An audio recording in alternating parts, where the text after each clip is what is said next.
Assalamualaikum warahmatullahi wabarakatuh.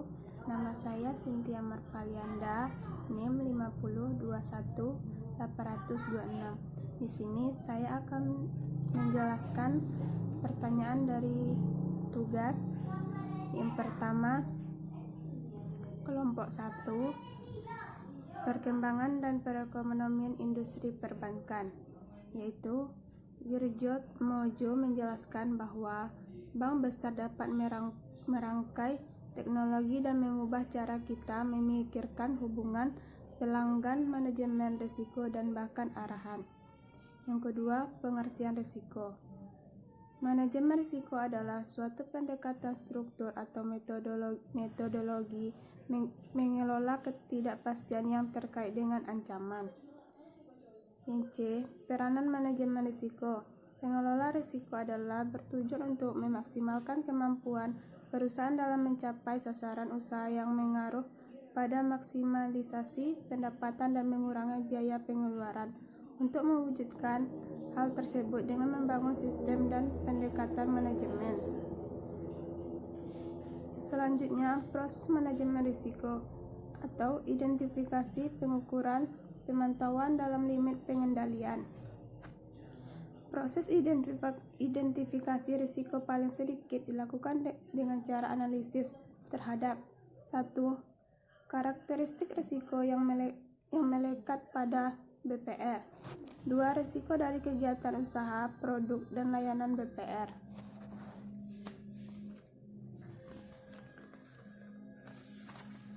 Dan selanjutnya, kelompok 2.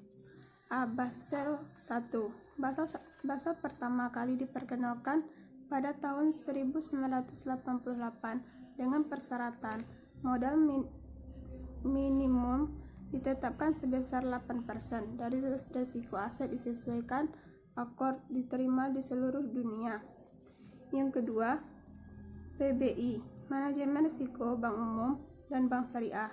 Pasal 1 dalam Peraturan Bank Indonesia yang maksimum adalah 1.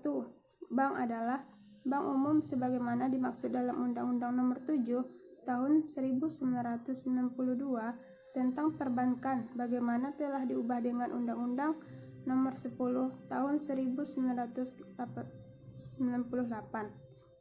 Yang kedua, bank umum konvensional adalah sebagaimana dimaksud dalam Undang-Undang Nomor 21 Tahun 2008 tentang perbankan syariah. Yang ketiga, bank umum syariah adalah bank umum syariah sebagaimana dalam Undang-Undang Nomor 21 Tahun 2008 tentang perbankan syariah. Yang keempat, risiko adalah potensi kerugian akibat terjadinya suatu peristiwa tertentu. Selanjutnya, kelompok 3. Risiko kredit adalah risiko kerugian yang berhubungan dengan peluang gagal memenuhi kewajiban pada saat jatuh tempo. Yang kedua, prinsip-prinsip Islamic Financial Service Board. 1. Keadilan, kemitraan. 3. Transparan. 4. Universal. Selanjutnya, batas maksimal penyaluran dana.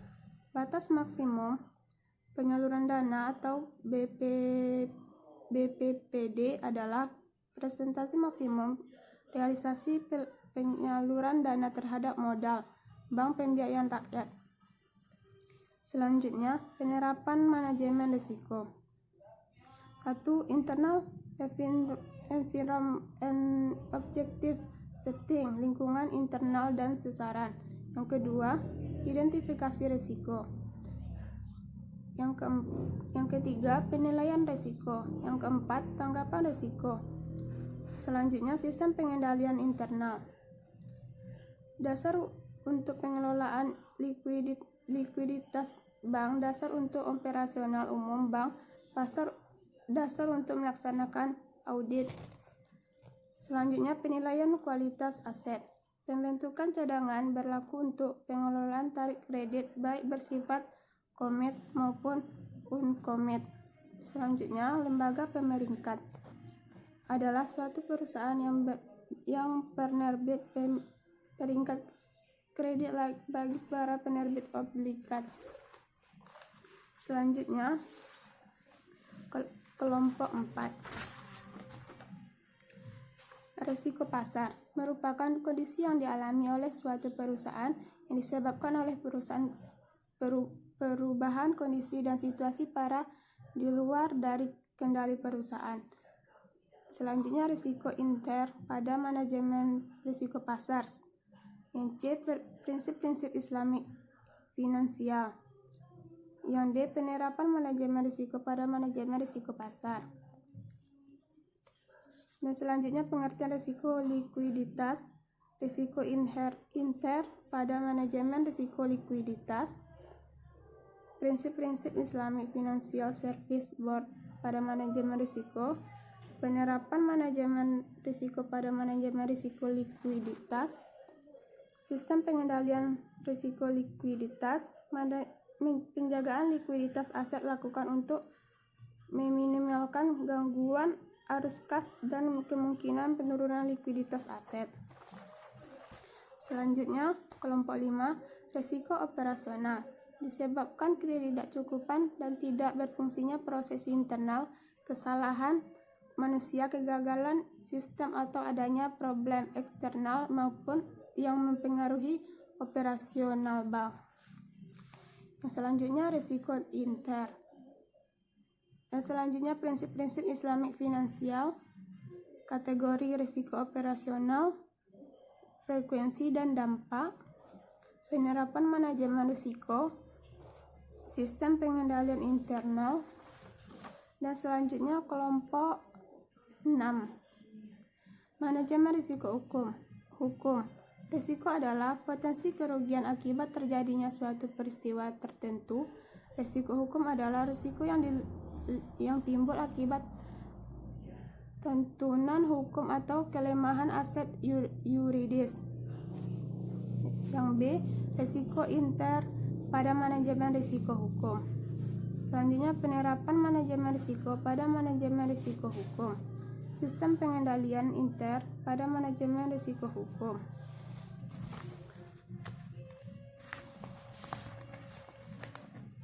Dan selanjutnya, kelompok 7, manajemen risiko kepatuhan. Risiko kepatuhan merupakan timbulnya kerugian baik langsung yang diakibat oleh pihak dipatuhnya atau tidak dilaksanakannya peraturan, perundang dan ketentuan lainnya yang berlaku dengan pernyataan di atas. Selanjutnya, penerapan manajemen risiko pada manajemen risiko kepatuhan. 1. Pengawasan aktif Dewan Komisaris, Direksi, dan DPS. A. Kewenangan dan tanggung jawab. Dewan Komisaris atau Direksi harus memastikan manajemen sikap permasalahan kepatuhan yang timbul dapat diselesaikan secara efektif. Selanjutnya, sistem pengendalian inter pada manajemen risiko kepatuhan.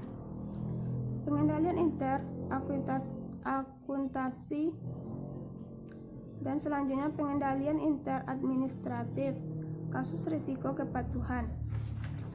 Selanjutnya, kelompok 8, manajemen risiko reputasi. Pengertian manajemen risiko reputasi. Risiko reputasi adalah risiko akibat menurunnya tingkat kepercayaan yang bersumber dari persepsi negatif terhadap bank. Yang kedua, risiko inter pada manajemen risiko reputasi. Risiko reputasi terjadi akibat menurunnya tingkat kepercayaan pemangkuan kepentingan yang bersumber dari persepsi negatif terhadap bank. Yang ketiga, penerapan manajemen risiko pada manajemen risiko reputasi. Bank secara individual maupun untuk bank secara konsolidasi dengan perusahaan anak yang paling kurang mencakup 4 pilar, yaitu pengawasan aktif Dewan Komisaris, Direksi, dan DPS, mencakup kebijakan, prosedur, dan penetapan limit, kecakupan proses identifikasi, pengukuran, pemantauan, dan pengendalian, sistem pengendalian inter yang menyaluran, Sistem pengendalian inter pada manajemen risiko reputasi. Selanjutnya kelompok 9. Kebijakan layanan nasabah prima. Suatu pengertian pelayanan prima. Pelayanan prima merupakan terjemahan dari istilah Excel Service yang artinya secara harfiah berarti pelayanan yang sangat baik atau pelayanan terbaik. Selanjutnya, tujuan pelayanan prima adalah memberikan pelayanan yang dapat memenuhi dan memuaskan pelanggan atau masyarakat serta memberikan fokus pelayanan pada pelanggan. Yang B, konsep pelayanan prima. Konsep diri dari pemberi pelayanan dan menjalinkan hubungan dengan nasabah berupa sikap mental politik, dua, orientasi kepuasan nasabah dan mengenal nasabah. Ketiga, penghatan terhadap waktu. Dasar-dasar pelayanan nasabah. Agar pelayanan prima yang diberikan dapat memuaskan nasabah, maka seorang CS harus memikirkan dasar-dasar pelayanan yang kokoh. Maka pelayanan yang diberikan akan berkualitas jika setiap CS dibekali dasar pelayanan. Selanjutnya, kelompok 10. Enterprise Risk Management adalah suatu proses yang dipengaruhi oleh Board of Director dan personal lain dan suatu organisasi ditetapkan dalam salting strategi dan mencakup organisasi secara keseluruhan. Yang kedua, profit resiko. Memiliki tujuan untuk menginformasikan risiko-risiko yang melekat pada setiap aktivitas bank dan sistem kontrol terhadap risiko. Kinerja bisnis merupakan yang telah mengadopsi pendekatan ERM mengalami perbaikan. Dalam kinerja bisnis, EMK mendukung pengambilan keputusan penting perusahaan seperti pengalokasian modal, pengembangan, dan penetapan harga. Selanjutnya, tujuan Enterprise Risk Management. Strategi yaitu dilakukan untuk mencapai tujuan sejalan dengan mendukungnya misinya. Operasi yaitu penggunaan sumber daya dan efektif dan efisien. Pelaporan yaitu terkait dengan keadaan pelapor yang bersangkutan. Selanjutnya, kelompok 11. Kewajiban penyediaan modal minimum. Aspek permodalan. Memberikan dana kepada suatu perusahaan di dalam bentuk menjualan barang secara kredit, baik untuk jangka pendek maupun jangka menengah. Yang kedua, bank, lembaga kredit yang mempunyai tugas utama yang memberikan kredit di samping memberikan jasa-jasa yang lain di bidang keuangan. Dana ekuitas, alternatif lain bagi wirausaha dalam rangka memperoleh tambang dana. Kedua, aspek risiko penyaluran. Selanjutnya, aspek-aspek pasar. Pasal 10, bank wajib menyusun dan menerapkan kebijakan yang mendoman risiko pada sebagai bagian dari kebijakan dan pedoman manajemen risiko bank. Selanjutnya dalam pasal 10-15. Selanjutnya kelompok 12. Sistem penilaian terkait kesehatan lembaga keuangan Islam. Urgensi penilaian tingkat kesehatan. Penilaian tingkat kesehatan Bank Indonesia sampai saat ini garis besar didasarkan faktor kelima. Faktor tersebut memang merupakan faktor yang menentukan kondisi suatu bank. Memaksimalkan penilaian kesehatan. Penilaian kesehatan dilakukan tiap semester. Yang kedua, BI meminta hasil penilaian tingkat kesehatan yang dilakukan bank. BI juga melakukan penilaian tingkat kesehatan bank. Penilaian berdasarkan hasil pemeriksaan. Yang kelima, apabila terdapat perbedaan penilaian yang berlaku adalah BI meminta action plan dari penilaian tersebut kepada direksi, komision, dan pemegang saham. Faktor penilaian permodalan dalam aspek ini yang dinilai adalah permodalan yang dimiliki oleh bank yang didasarkan pada capital adequacy ratio yang telah diterapkan BI. Selanjutnya, kelompok 13. Kelompok 13 GCG, prinsip-prinsip corporate governance Indonesia. Yang kedua, interaksi antara corporate governance dengan lembaga keuangan Islam. Seiring dengan perkembangan dunia perbankan syariah antara lain ditandai dengan semakin beragamnya produk perbankan syariah dan bertambahnya jaringan pelayanan, maka penerapan GCG pada dunia perbankan menjadi semakin penting.